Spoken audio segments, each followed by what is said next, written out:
And I used to say, well, you must remember, this is Africa. This isn't little Puddleton in the marsh.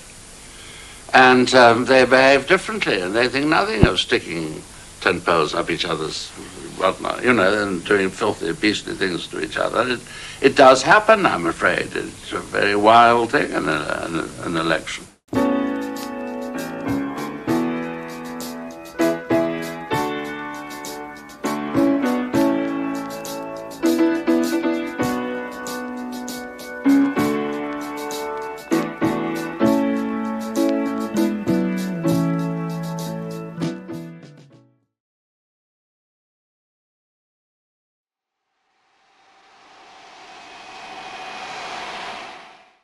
It's the 12th of December 1979, and as Lord Soames steps off the Royal Air Force VC-10 onto the tarmac at Salisbury International Airport, the unrecognised country of Zimbabwe Rhodesia has once again fallen under British rule. Lord Soames' job is not going to be an easy one, and while the opinion of the rest of the world is that the outcome is obvious, elections to be held in February, and a transition to democratically elected majority government after that, Soames knows that the country is on the brink of disaster, and that all sides are plotting against him.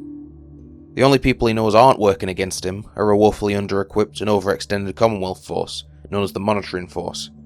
Numbering only 1,500, and expected to watch over the entire election process and the disarmament of the two main guerrilla groups, Zanla and Zipra, that both number in the tens of thousands.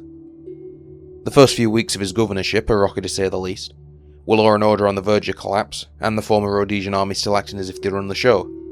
But on the 28th of December, a ceasefire finally goes into effect, and things start to look a little more stable. I had to persuade and cajole and carry along and just interfere where I thought it was all right to interfere, and sometimes close my eyes to what I would normally have liked to interfere with if I felt I'd really had the power so to do. But assessing the situation, Soames also realises the need to get the whole process over and done with, before the situation can deteriorate once again. And in his cautiousness, combined with the agreements made at Lancaster House, he's inadvertently put the entire election process in jeopardy. While during the negotiations, the guerrillas had demanded an interim government and anywhere from 6 months to a year to prepare for the election, the British had negotiated the complete opposite out of them. The elections would be held at the end of February, and Soames had decided to keep the Rhodesian government structure and staff exactly as it was before he arrived, in order to streamline the entire process. Everyone who had worked at the various ministries would stay exactly where they were, and they'd carry on as usual. The only difference now being that they reported to an Englishman, who in turn reported to HM government back in London. And despite the ceasefire that was to last for the duration of the election period, the Rhodesian military was almost completely unaffected, their only major change being a stop to cross-border operations. The ceasefire agreement had been worded in a way that made the guerrillas think that the army would be confined to barracks, and that the BSAP would be the only white force on the ground assisting the monitoring force. But because of the amount of ground to cover, the lack of manpower in the police and the monitoring forces, Soames had almost the entire military out on patrol, as though there were no ceasefire in effect at all. And the only insight he had into their workings were through a handful of British Army officers attached to various commands throughout the country. For all intents and purposes, the Rhodesian army and its former government were running the show, and Soames had just become a tool for them to direct their demands and displeasures to. In addition, the ceasefire had confined almost the entire guerrilla movement to 16 assembly points dotted throughout the country. Camps that, since the monitoring force was spread so thinly defending, had to be reinforced by Rhodesian troops, and even still, 2 had to be closed later on. There were of course a number of guerrillas who didn't show up to the assembly points and decided to remain hidden in the bush, but tens of thousands did actually show up, and were under the constant watch of the Commonwealth and Rhodesian forces. The only guerrilla force that was permitted to stay outside of the camps was the highest level of leadership and their bodyguards, which meant that Mugabe and Como, the top officers and a couple hundred bodyguards, as well as personal security provided by London's Met Police, were housed at the University of Rhodesia in Salisbury, though due to the bitter rivalries the majority of Zanla and Zipra contingents kept themselves separated to different parts of the campus. In short, the ceasefire had mobilised the entire Rhodesian Security Forces, placed them on every road and street corner, and had cornered the guerrillas into 16 well-mapped, well-surveyed camps under constant observation. Both decisions made at Lancaster House and by Soames had served up to the Rhodesians the entire guerrilla movement, and it had given them the opportunity to end the whole movement when they chose to do so. South Africa can easily move to surround our assembly points and surround our forces, therefore. See, they are away from their bases and naturally must be in a defensive position, and South Africa will be in an offensive position. They have already expressed their, fear that we might win the elections, and their intentions that if we do, then naturally they would have to act. See, they have said so. The opportunity presented to the Rhodesians didn't pass them by, and they immediately began planning two separate operations. One to destroy the guerrillas while they had them in the palm of their hand, and the second to wipe out the leadership completely while they were trapped in a single location. These operations would be codenamed Operation Quartz and Operation Hectic. In this final showdown, there would have been actors from almost everybody and anybody with an interest in the 1980 election. The target would have been Robert Mugabe's ZANU-PF and his armed wing Zanla, who had emerged as the strongest guerrilla faction in the war that was now coming to a close, and also the biggest threat at the ballot box. On the Rhodesian side, it would have included every branch of the security forces being mobilised and thrown into combat, as well as an extensive action by both the regular police and the specialist police anti-terror units and support units. Supporting it directly would be the South African Air Force, both in the form of helicopters and ground crews, and units from both the South African Army and its Special Forces branches. They would have also had some help from some very unlikely allies, both sympathetic tribal militias and Prime Minister Muzoweira's security force auxiliaries. There was also talk of having support from ZIPRA, the more moderate of the two competing guerrilla armies, who saw Mugabe as a threat equal to or more so than the whites.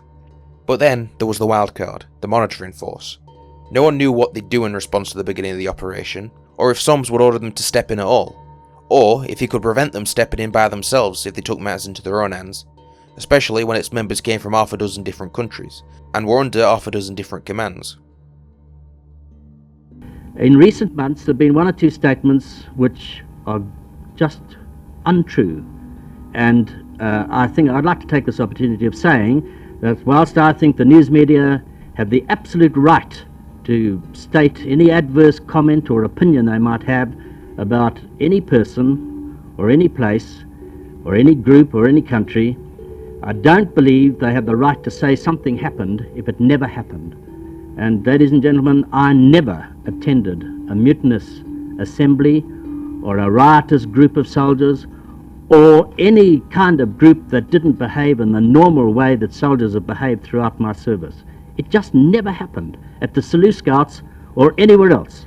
I know the Guardian and other newspapers said it happened. It just didn't. That was a straight lie, because it did not ever take place. In the same way, I never had 30 pieces of silver thrown at me. It just didn't happen, ladies and gentlemen. It was a lie. And I believe lies like that are unfair to the country, to the forces, and I believe they were unfair to me and damaging. Whoever first came up with the idea for Quartz and Hectic, and the dates when which these names were first written down, is lost to time. But we do know that the first action that would later become relevant, whether it was integral to the plan or not, happened as far in advance as October 1979, after South Africa had impounded 8 Polish T-55s from a Libyan cargo ship, and then in secret sent them and a force of advisors to Zimbabwe, Rhodesia, where they formed E Squadron of the Rhodesian Armoured Car Regiment, under the command of a West German tanker. The exact reason for the plan has never been fully disclosed either. While some think the plan was a standard coup, others actually believe it to be a contingency plan, only to be enacted if the country finally went over the edge. The cynical answer is that Mugabe was seen as a crazed madman, and his ZANU-PF party, though expected to win a narrow popular vote victory, would be beaten by a coalition government aimed at keeping him out. No one expected him to take this news well, and believed that he'd soon after announce the resumption of his guerrilla campaign, which would force the Rhodesians to perform a preemptive strike against Zanla before they could disperse back into the bush or across the border. The second reason given is that no one trusted ZANU-PF to take a narrow defeat gracefully, and to prevent a descent into chaos as thousands of guerrillas streamed out the assembly points to take their revenge on the people of Rhodesia for not voting for them, the army would step in and guarantee safety for all, even those that were former enemies, until the situation could be stabilised, and again, a coalition government would be formed. The third, almost purely military version, is that the security forces feared a complete breakdown in security, either before, during, or in the immediate aftermath of the election, and would have to step in to restore order, using this opportunity to also eliminate the guerrilla forces. Operation Quartz would be the big picture operation, A code word would be sent out either just before or as the election results were announced, and upon hearing the code word, the entirety of the Rhodesian Security Forces would move into action. Strategic towns and roads would be taken and fortified, 3 fire zones would be cleared, and strategic infrastructure that couldn't easily be defended was to be abandoned, potentially rendered useless to guerrillas. The Rhodesian Air Force was to be deployed en masse and commence saturation bombing both of the Zanla camps and the 2 mixed camps. It's not inconceivable that given the troubles the Rhodesian Air Force had with supplying their aircraft, that this was going to use up a large majority of its remaining bomb and rocket stocks. After the bombing were complete, the RLI, supported by 4 of the new T-55s in Bulawayo, the SAS and the Sealess Scouts would comb the camps for survivors, possibly rescuing Zipper members when and where they came across them. They would then spread out and sweep the surrounding countryside, hunting down any who had escaped before moving on to those who had remained outside the camps. To assist with this, the South African Army was to deploy additional troops to Beitbridge and the surrounding areas. More helicopters would be seconded to the Rhodesians to support their efforts, in both a recon capacity and in moving the vast number of hunter-killer groups around the country. And finally, the 1st Reconnaissance Commando were to be deployed to provide additional tracking groups in the bush. There is no record of what were planned to be done with the Commonwealth troops in the country. Operation Hectic was a planned attack on the University of Rhodesia by the A, B and C squadrons of the Rhodesian SAS and supported by the Rhodesian Armoured Car Regiment. They were equipped with Eland armoured cars, a collection of 106mm recoilless rifles and the rest of the T-55s. The T-55s had been modified with spotlights and they were loaded down with additional boxes of ammunition for both the commander's gun and the gunner's coaxial gun. The tanks had been transported to King George VI Barracks from Cabrit in anticipation for the operation, and upon hearing the code word, along with the rest of the vehicles, would move into Salisbury and surround the university's campus. They had then split up and attack separate targets. A Squadron were to find and eliminate Mugabe, B Squadron were to eliminate Simon Mazenda, Mugabe's vice president, and his 100-men contingent at the Medical Arts Centre. These groups were to be supported by the Eland armoured cars. C Squadron had the biggest task. They were to take on the 200 men at the Audiovisual Arts Building. The T-55s would stay on the street outside the university and overwhelm the building with upwards of 80 high explosive shells before the command tank were to ram the campus walls. C Squadron, under Bob Mackenzie, would flood the campus and take over what were left of the building. They'd been specifically issued with AK-47s, stun grenades and body armour for the task, and as they cleared each room, were to drape sheets from the window, indicating each cleared room to the supporting tanks. Sources can't seem to agree on whether Zipra leadership were to be spared during the attack, but his fighters were to be allowed to flee, as long as they didn't fight back. And again, no mention is made of the fate of the British police officers stationed at the university. But most of tonight's programme is about Rhodesia, where, to remind you briefly, Robert Mugabe's party won an absolute majority, many more seats than anybody expected. Mr. Nkomo took 2nd place, and Bishop Muzorewa came a poor 3rd. But with just 3 hours to go before the operation was set to begin, Operation Quartz and Hectic were cancelled. Mugabe and ZANU-PF had taken the election in a landslide, and over the following years a number of theories have been given as to why the operation was cancelled. These include an intelligence leak. The Rhodesian High Command leaked like a sieve, and many men of English descent had mixed loyalties. London often knew everything the Rhodesians knew almost instantly, and when necessary they fed that information to its Commonwealth ally Zambia, who in turn would alert the guerrillas and in many cases save them at the very last second. One name at the very top has been identified as a possible source: Kim Flower, the head of the Rhodesian Central Intelligence Organisation. This theory is supported by Lieutenant Colonel Garth Barrett, who was the commanding officer of the Rhodesian SAS at the time. There's also the possibility that with Zipra playing an unspecified role in the operation, that someone in the organisation is informed, and then in turn informed Zanla. This leak became known to the Rhodesians and they cancelled the plan. Regardless, Mugabe himself was well aware of the plots against him, and a meeting with General Walls just before the election had asked him, "Why are your men trying to kill me?" But Walls replied simply along the lines of, "If it were my men trying to kill you, they wouldn't have missed."